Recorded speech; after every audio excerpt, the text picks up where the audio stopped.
Chapter 5 Everblaze. It's okay, Sophie transmitted as Sylvanus circled above them. I won't let him hurt you.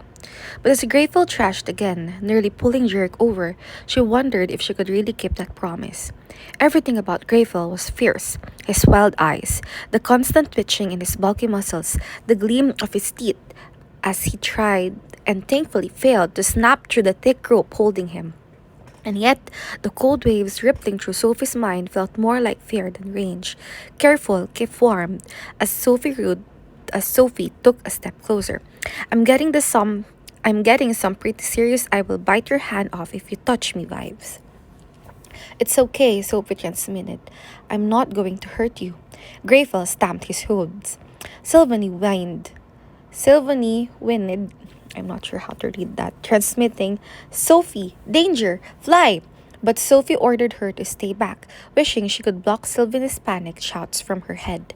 She closed her eyes, letting everything else fade to a hum as she imagined her consciousness stretching toward Greyfell like a blanket of feathers. Most telepaths couldn't open their minds to the thoughts of animals, but thanks to her enhanced abilities, Sophie's head filled with images of snow-capped mountains and towering trees and lakes so clear they looked like mirrors of the sky. Everything felt bright and open and free, and yet a hollow ache laced through every scene, the same mournful emptiness Sophie remembered feeling the first time she met Sylvanie. You're not alone anymore, Sophie promised Greyfell. Friend. She sent images along with the word, scenes of herself caring for Sylvanie and flying with Sylvanie and letting Sylvanie nuzzle her neck, anything to prove that Greyfell could trust her. She even showed him she could teleport, wanting him to know how deep their connection went. A word filled her mind then, one that took Sophie a second to translate from the alicorn language Greyfell was using. Kin. Yes, Sophie transmitted, opening her eyes to study him. Greyfell's irises were fleckled with gold, just like hers, and as he held her gaze, tiny bits of gold speckled her consciousness, like icy drops of rain inside her head.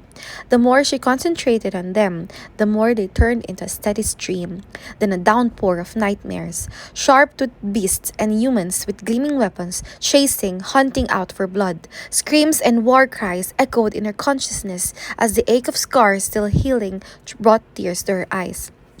She tried to pull her mind free, but Greyfell kept sending violent, bloody scenes filled with lumpy-faced monsters, ogres, she realized, beating and bludgeoning everything they touched until the whole world was red. She wanted to cry, scream, scratch the scenes out of her brain, but she could only stand there as the fear seemed to crystallize inside her, freezing her from the inside out. Whoa, Kif said, dragging Sophie back. He held her tight as she shivered against his chest. It's okay. I've got you. What happened? She asked when her voice was working again. I have no idea. 1 minute you and Greyfell were becoming BFFs.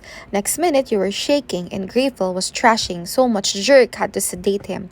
He did. She tried to spin around and felt her knees collapse. Keith barely managed to catch her. Hey, take it easy. He's fine, see? He turned so they were facing Greyfell's collapsed body, which didn't look fine. His wide eyes stared at nothing and his purple tongue drooped to the ground. But his chest was rising and falling with slow, heavy breaths. He'll wake up as soon as I remove this, Jerick said, pointing to a lay of tiny green-blue flowers around Greyfell's neck.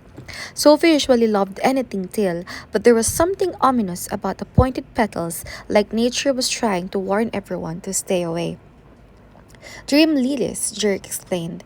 The slightest touch of their pollen and you're out like a hibernating bugbear. Sophie didn't know what a bugbear was, but she hoped they slept peacefully. So, Kif said, making her realize she was still holding on to him. You okay now? Yeah, sorry. She pulled away to stand on her own, hiding behind her hair so he couldn't see her blushing. Greyfell's just had a much harder life than Sylvanie. Her voice quivered as her mind replayed the horrors Greyfell had shown her. He must be centuries old and had witnessed the murder of his own kind at the hands of all manner of vicious creature. Most of the time, he'd barely escape with his own life, while friends, family, even his mate weren't as fortunate. But one memory was far more terrifying than the others, partially because it was familiar, but mostly because it was recent. The rebels have been here, Sophie whispered. You're sure? Kif asked, the same time Jerick said, That's impossible. But Sophie knew what she'd seen. Greyfell saw a black coat figure do something to Sylvanie while she was sleeping. That's why he's afraid of her. She called Sylvanie down, half hoping she was strong as she led her a safe distance away from Greyfell's unconscious form. But when she traced her fingers through the shimmering silver strands of Sylvanie's tail, it didn't take long to find what she was looking for. Right where Greyfell had shown her it would be. This is why Sylvanie keeps chasing her tail, Sophie said, holding out a quarter-sized disc with 5 tiny crystals set into one side. She'd never seen one so large or intricate, and she'd never seen one made of silver. But she knew exactly what it was, even before Jerk tore his hands through his hair and said, "That looks like a tracker."